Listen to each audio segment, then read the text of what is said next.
Muy buenos días con todos. Muchas gracias, Pablo y Yesenia, por la presentación, por la oportunidad de poder estar aquí con ustedes compartiendo la palabra del Señor. De hecho, para mí siempre es un gozo, un privilegio el poder estar aquí junto con ustedes para recibir lo que Dios tiene para todos nosotros.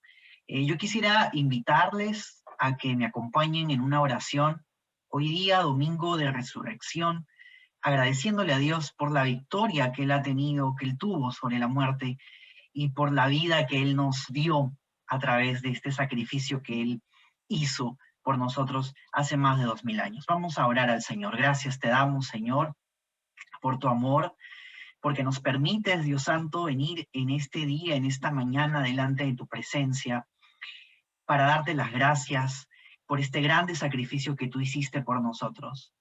Gracias, Señor, porque no te bajaste de la cruz, sino que diste tu vida, Dios mío, para que nosotros vivamos.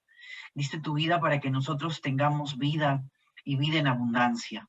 Te pedimos, Señor, que en esta mañana seas tú quien nos hable a través de tu bendita palabra, que seas tú, Señor, quien esté tocando nuestros corazones y que tu Espíritu Santo, Señor, esté llenando nuestra vida. Que esta palabra, Señor, pueda quedarse en nuestro corazón, en nuestra mente y la pongamos por obra. Porque sabemos, Señor, que en ti somos más que vencedores, porque tú venciste a la muerte, Señor. En el nombre de Jesús, gracias, Padre. Bendícenos. Amén. Sí, Señor. Amén. Yo quiero invitarle que me acompañe a abrir su Biblia en el Evangelio según San Mateo. Vamos a leer el capítulo 27, los versículos del 11 al 14. San Mateo, capítulo 27, versículos del 11 al 14. Dice la palabra del Señor. Jesús pues estaba en pie delante del gobernador y éste le preguntó diciendo, ¿eres tú el rey de los judíos? Y Jesús le dijo, tú lo dices. Y siendo acusado por los principales sacerdotes y por los ancianos, nada respondió. Pilato entonces le dijo, ¿no oyes cuántas cosas testifican contra ti? Pero Jesús no le respondió ni una palabra, de tal manera que el gobernador se maravillaba mucho. Hoy día recordamos el domingo de resurrección, en donde el Señor venció a la muerte, en donde el Señor señaló dónde está muerte tu aguijón, sepulcro tu victoria. Es el Señor Jesús quien venció a la muerte luego de haber sido crucificado por el pueblo judío. La gran pregunta que nos hacemos siempre en esta reflexión durante la Semana Santa es, ¿quién mató a Jesús? ¿Quién fue el culpable de que Jesús finalmente muera en una cruz? ¿Quién asesinó al Maestro? Aquel que había traído amor a la tierra, aquel que había hecho grandes milagros y que solamente había mostrado el poder de Dios y el gran amor para con los hombres, aquel que había perdonado pecados y sanado enfermos, liberado endemoniados. ¿Quién había promovido su muerte? Y nosotros podríamos decir, fue el pueblo de Israel quien lo llevó a la muerte. O podríamos decir, fue el Imperio Romano quien finalmente mató a Jesús.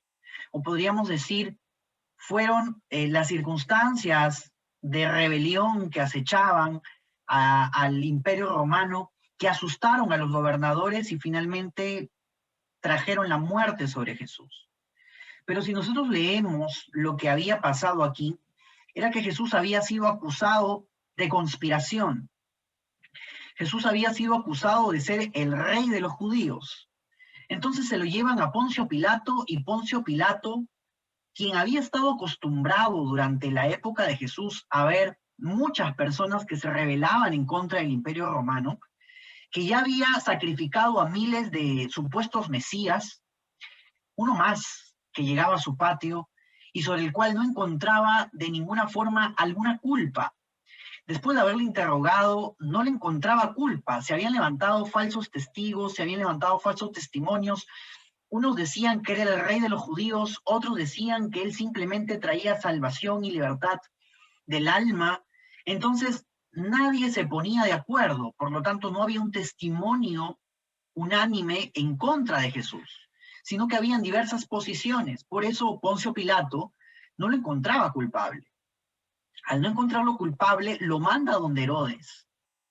Y Herodes, que sabía que si es que cometía alguna ejecución se podía levantar el pueblo en contra de él o incluso el imperio romano, no quiso meterse en problemas. Él dijo, no, esta no es mi jurisdicción. Tú eres de la jurisdicción de Pilato. Y lo regresa a donde Pilato. Y finalmente Pilato le hace una pregunta a Jesús que Jesús pudo no haber contestado. Le hace una pregunta, paradójicamente, que siempre le habían hecho a Jesús durante su ministerio. Desde que inició el ministerio, a Jesús siempre le estuvieron preguntando si era el rey de los judíos, si él era el que iba a libertar al pueblo de Israel del yugo de los romanos. Y Jesús nunca había respondido. Pero finalmente, en esta oportunidad, cuando Poncio Pilato le hace la pregunta que Jesús tantas veces se había negado a responder y de la cual pudo no haber respondido, Pilato le pregunta, ¿eres tú el rey de los judíos?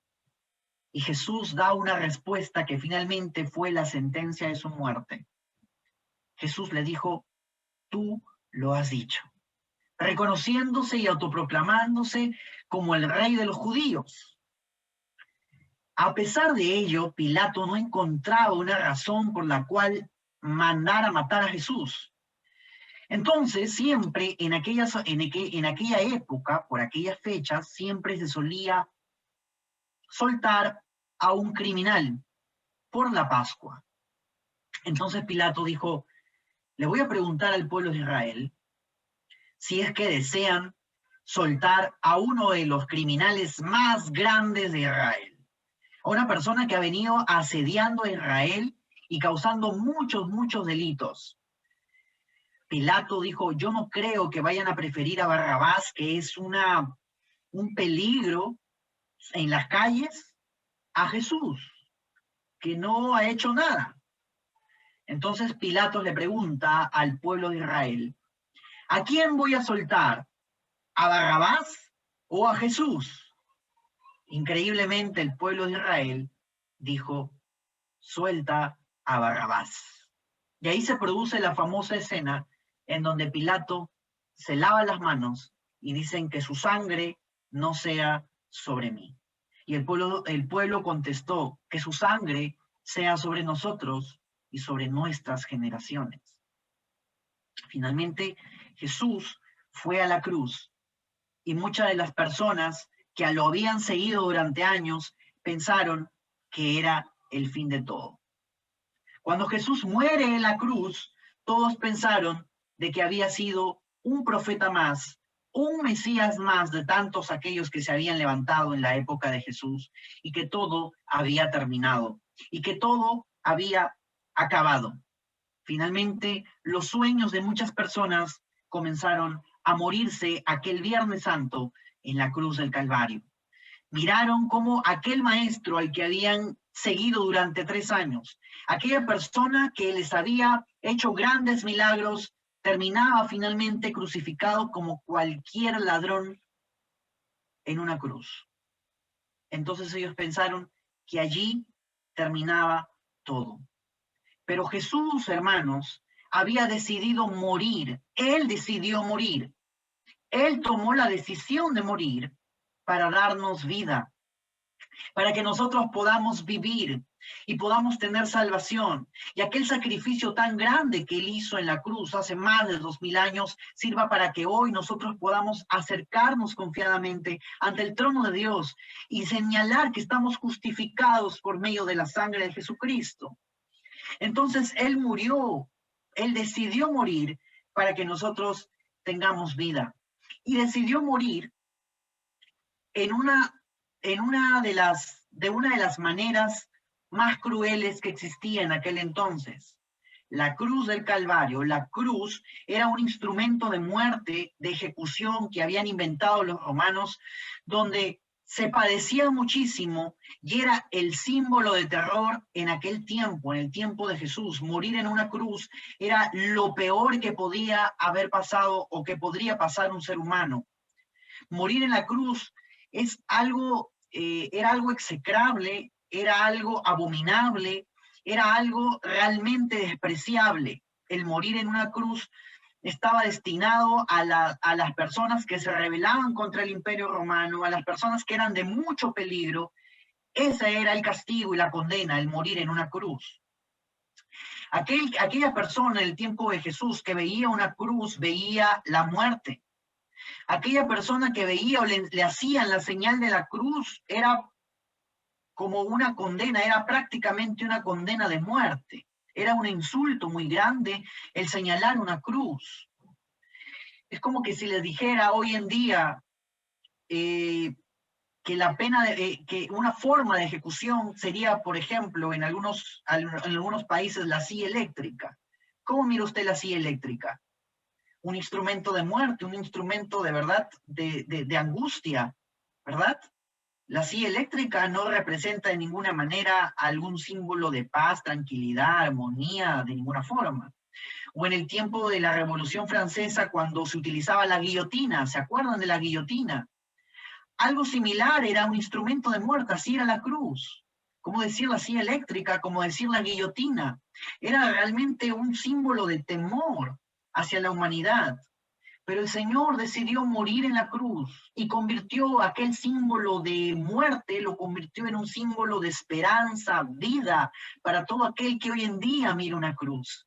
Aquel que mira una cruz ve automáticamente el amor de Dios reflejado en él, ve automáticamente esperanza, ve automáticamente todavía salvación cuando miras una cruz, porque el Señor transformó un instrumento de muerte en un instrumento de vida, porque el Señor trae de la muerte, trae las cosas a la vida, porque el Señor trae del olvido, lo trae al recuerdo y a la memoria de Dios. El Señor Jesús es tan poderoso que puede transformar aquellos instrumentos que sirven para causarnos aflicción en instrumentos para causarnos bendición. El Señor puede transformar aquello que te lastima y que te hiere en algo que te da vida, en algo que te transforma, en algo que te ayuda a ser mejor. Porque los planes de Dios en nuestra vida son mucho mejores de lo que nosotros pensamos. Cuando el Señor muere en la cruz del Calvario hace más de 2000 años, finalmente, cuando termina toda su obra aquí en la tierra, dice, consumado es. Porque el Señor no deja las cosas a medias, porque el Señor no deja las cosas a medio caminar, en medio del camino, incompletas, sino que el Señor dijo, consumado es. Y consumado es, quiere decir que todo está realizado. El Señor nos dejó el campo completamente listo para que sobre él nosotros podamos caminar. Los sueños que nosotros tenemos no mueren en Jesús, como pudo haber pensado aquellas personas, como pudieron haber pensado aquellas personas hace más de 2000 años, cuando miraban o veían a Jesús muriendo en la cruz. Los sueños que el Señor nos ha dado no mueren en Él, sino que en Él tienen vida, en Él se realizan. Nosotros podríamos pensar hoy en día cuántos sueños se nos han quedado en el tintero, cuántas cosas por realizar, y podemos decir, Señor, esta pandemia que vino frustró todos mis sueños, frustró todos mis proyectos y no pude realizarlos, no los pude concretar. Las circunstancias que estoy pasando, Señor, han hecho de que mis sueños, de que mis planes, de que mis proyectos finalmente queden en el olvido, y que yo piense que no se pueden ejecutar y que no se puedan realizar. Y no tenemos esperanza y comenzamos finalmente a entrar en un cuadro de tristeza, depresión, en un cuadro de abandono y no sabemos qué hacer. Dice que habían 3 árboles en una colina. Estos 3 árboles siempre conversaban acerca de sus sueños. Y el primer árbol dijo, mi sueño es ser algún día un gran cofre donde pueda tener todos los tesoros del mundo, donde grandes reyes puedan acumular sus riquezas en mí. El segundo árbol dijo, mi sueño es ser algún día una gran embarcación para que los reyes de la tierra puedan ir en mí y que no tengan temor por mi fortaleza contra todos los mares y las tempestades. Y el tercer árbol dijo, mi sueño es crecer tan alto y ser el árbol más grande y más alto y ser reconocido y que sepan que yo estoy muy cerca de Dios. Y así oraban los árboles por muchos años por sus sueños. Finalmente, un día unos carpinteros vinieron y talaron estos árboles. Al primer árbol, con el primer árbol, lo cortaron y lo hicieron un cajón donde iban a poner paja y alimento para animales y lo pusieron en un establo. Al segundo árbol, finalmente lo cortaron e hicieron una pequeña embarcación y la pusieron en un lago. El tercer árbol finalmente fue cortado, hecho tablas y abandonado en un almacén oscuro. Y los tres árboles lloraban porque ese no había sido su sueño. Sin embargo, un día, en el primer árbol, pusieron a un pequeño niño dentro de ese pesebre que habían construido. Y ese árbol se dio cuenta que ese niño era Jesús de Nazaret, que había nacido y que había sido puesto dentro de él. Y entonces supo que había recibido al mayor tesoro sobre la tierra y en la existencia de la humanidad. El segundo árbol, finalmente, que había sido puesto en un lago, un día estaba en medio de una tempestad y estaba muy triste, estaba diciendo, ya me desarmo, no tengo fortaleza. Y de pronto quien estaba en esa barca era Jesús de Nazaret, quien calmó a la tempestad. Y finalmente hubo una grande bonanza. Y se dio cuenta que había llevado dentro de él al Rey de Reyes y Señor de Señores. Finalmente, el tercer árbol, un día lo tomaron e hicieron una cruz de ese árbol. Y allí crucificaron al Señor Jesucristo. Y al tercer día resucitó. Y el árbol comprendió que había estado más cerca de Dios que nunca. Cuando las cosas parecen que no van de acuerdo a nuestros planes, debemos saber que Dios siempre tiene un plan mejor para nosotros. Estos tres árboles finalmente cumplieron sus sueños, pero no de la forma que ellos pensaron o de la forma que ellos planearon, sino de la forma en que Dios pensó y que las ejecutó. Nosotros tenemos planes, tenemos proyectos, tenemos sueños que finalmente pueden ser, en un momento pensamos que están siendo abandonados por Dios. Y nosotros oramos por aquella cosa y le decimos, Señor, por favor, respóndeme, ayúdame, mira mi oración, mira mi petición, mira mi afrenta, y parece que Dios no responde. Y parece que el Señor se queda en silencio. En esos momentos nosotros debemos de ser como Poncio Pilato, debemos maravillarnos. Cuando Poncio Pilato le preguntaba al Señor, mira lo que te dicen, mira lo que te acusan, el Señor no respondió. Y dice que el gobernador se maravillaba de ese silencio. Cuando nosotros estamos en una prueba, en medio de una dificultad, y estamos orando y pidiéndole al Señor, y parece que hay un silencio absoluto, que Dios no nos escucha. Señor, ¿dónde estás? ¿Dónde te has metido? Te necesito ya. Cuando parece que hay ese silencio, hermano, Dios está planeando las cosas y está armando algo para nuestro bien, para que suceda victoria en nuestra vida. El Señor está trayendo bendición, así que no nos preocupemos por ese silencio, porque va a ser un sábado de gloria que va a traer un domingo de resurrección en nuestra vida. Aquel plan, aquel sueño, aquella cosa, aquel propósito que nosotros teníamos en nuestra vida se va a ejecutar en el nombre del Señor. Cuando el Señor murió, sucedieron dos cosas importantes. Si nosotros leemos el capítulo 27, el versículo 51 de San Mateo, dice, y he aquí, el velo del templo se rasgó en dos de arriba abajo, y la tierra tembló y las rocas se partieron. Cuando el Señor murió, hermanos, aquel velo que dividía el lugar santo del lugar santísimo se rompió en dos.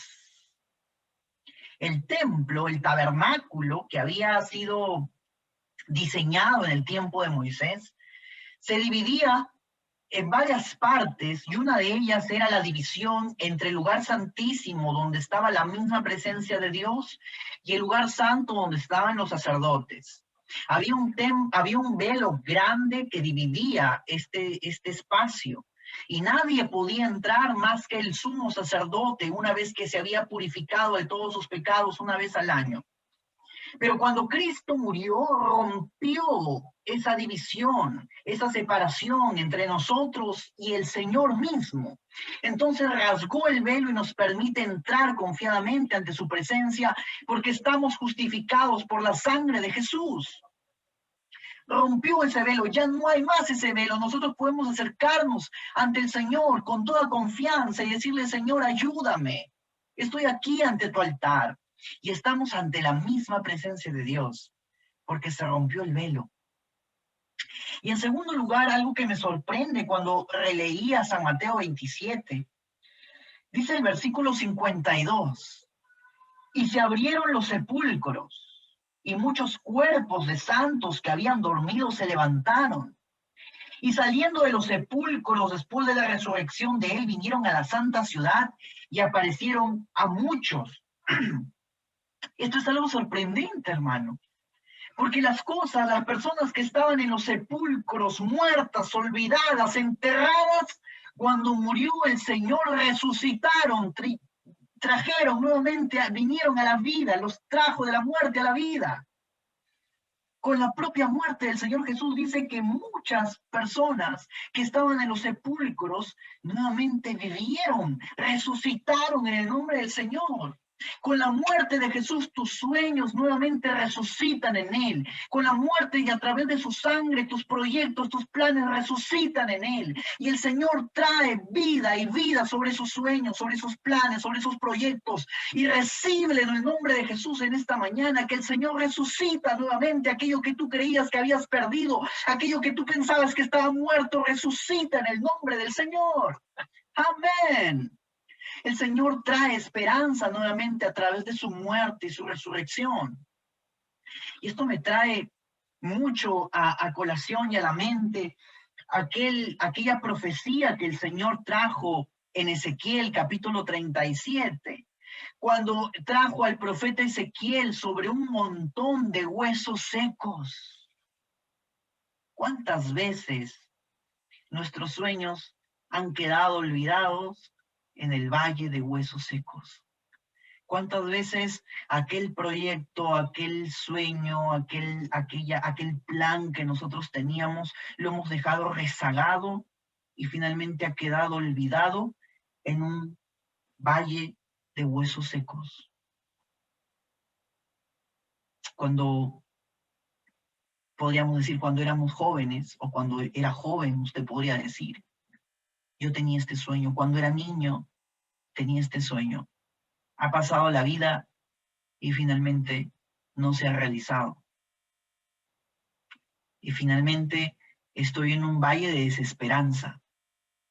¿Por qué vivir en un valle de desesperanza si nosotros somos hijos de Dios? ¿Por qué vivir en un valle de olvido si nosotros somos hijos del Dios Altísimo? ¿Por qué pasar un sacrificio si el Señor ya puso su vida y sacrificó su vida por nosotros para hacernos más que vencedores? ¿Por qué conformarnos con la mentira del diablo de decir que nosotros estamos derrotados, olvidados, abandonados, si tenemos un Dios que no nos suelta de la mano? Entonces nosotros haremos como le dijo el Señor al profeta Ezequiel, en Ezequiel capítulo 37, versículo 4. Me dijo entonces, dice el Señor, profetiza sobre esos huesos y diles: huesos secos, oíd palabra de Jehová. Así ha dicho Jehová, el Señor de estos huesos. He aquí yo hago entrar espíritu en vosotros y viviréis.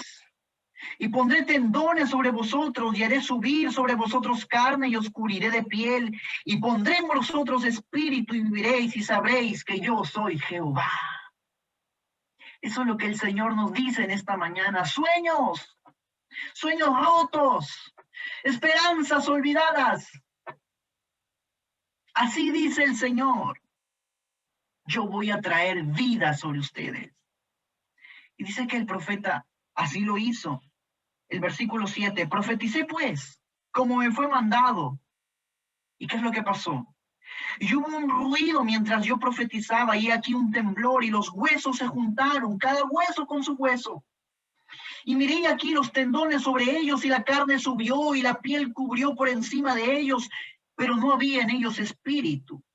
Y me dijo, profetiza el espíritu, profetiza, hijo de hombre, y del espíritu. Así ha dicho Jehová el Señor, espíritu, ven sobre los cuatro vientos y sopla sobre estos muertos y vivirán. Y profeticé como me había mandado, y entró espíritu en ellos y vivieron, y estuvieron sobre sus pies un ejército grande en extremo. Vendrá el espíritu de Dios sobre tus sueños y vivirán. Vendrá el espíritu de Dios sobre tus planes y vivirán. Y diré, Señor, yo he creído en ti y tengo vida.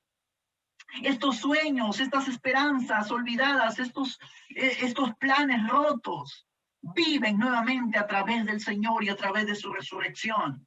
El Señor Jesús viene para traernos vida y vida en abundancia. Así que no renunciemos a nuestros planes, no renunciemos a nuestros sueños, no renunciemos a lo que hemos creído que está olvidado por el Señor. No está olvidado. El Señor trae un sábado de gloria y un domingo de resurrección sobre nuestra vida. ¿Cuántos lo creen y pueden decir amén? El plan de Dios es mejor sobre nosotros. El plan de Dios es mucho mejor para nuestra vida. Finalmente, al tercer día, después de haber padecido todo este calvario, el Señor resucitó. El Señor resucitó y muchas personas no creían lo que estaban viendo. Ni sus propios discípulos creían lo que habían aprendido de él. Tomás dijo, tengo que meter el dedo en las heridas del maestro para creer. Pedro, que estuvo conversando con él todo el camino, le contaba, sí, pues teníamos un maestro y este falleció y nosotros hemos venido y no sabemos dónde está su cuerpo, y era el mismo Señor que estaba caminando con él. Muchas veces nosotros estamos tan metidos en nuestros problemas, tan metidos en nuestras dificultades, que no nos damos cuenta que quien está caminando con nosotros es el mismo Señor. Quien ha sostenido nuestro pie, nuestra mano, es el mismo Señor. No nos damos cuenta que el Señor está ahí con nosotros. Y cuando el Señor desapareció, Pedro se dio cuenta que quien había estado con él era el Señor Jesús. Confiemos, hermanos, que el Señor está todavía con nosotros, que el Señor no nos abandona y no nos deja, que el Señor nos toma de la mano para seguir avanzando en el nombre de Jesús. Mis sueños resucitan en Él. Mis sueños los dejo en sus manos y sé que Él hará su perfecta voluntad en mi vida. Vamos a orar agradeciéndole al Señor por este tiempo, por este domingo de resurrección, donde Él venció a la muerte, donde dijo, ¿dónde está muerte tu aguijón? ¿O sepulcro tu victoria? ¿Dónde quedó? El autor de la vida venció a la muerte. Gracias te damos, Señor, por este día.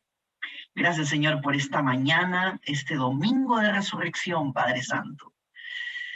Hay veces que pensamos que estamos solos, que pensamos, Señor, que los planes y los proyectos que tú tienes para nuestra vida tendremos que hacerlos solos. Pero tú nos recuerdas que tú estás con nosotros luchando, hombro a hombro, tomándonos de la mano, que tú estás con nosotros, Señor, y no nos abandonas. Y yo no tengo por qué renunciar a ese sueño, ese proyecto, ese plan que yo tengo. Yo no tengo por qué renunciar, Señor, porque tú ya me has dado la victoria a través de tu sacrificio en la cruz, Señor. Porque tú me has dado la victoria a través de la resurrección, Señor. Porque tú venciste ya, Padre Santo, a la muerte. Porque si tú eres conmigo, Señor, ¿quién contra mí? En el nombre de Jesús, Señor, yo declaro que estos sueños, estos planes, estos proyectos se harán en la vida de mis hermanos, Señor. Aquí en la Casa San Miguel, en cada uno de mis hermanos que están viendo este mensaje, Señor. Tú les hablas a través de tu palabra y les dices que no renuncien a sus sueños, Señor, porque son traídos a resurrección en tu nombre, Padre. En el nombre de Jesús, Señor, creemos, confiamos en tu palabra, confiamos, Señor, en ti y en tu bendita palabra. En el nombre de Jesús. Amén, Señor. Sí, amén. Muchas gracias, hermanos, que el Señor los bendiga. Un fuerte abrazo y esperamos vernos pronto. Gracias.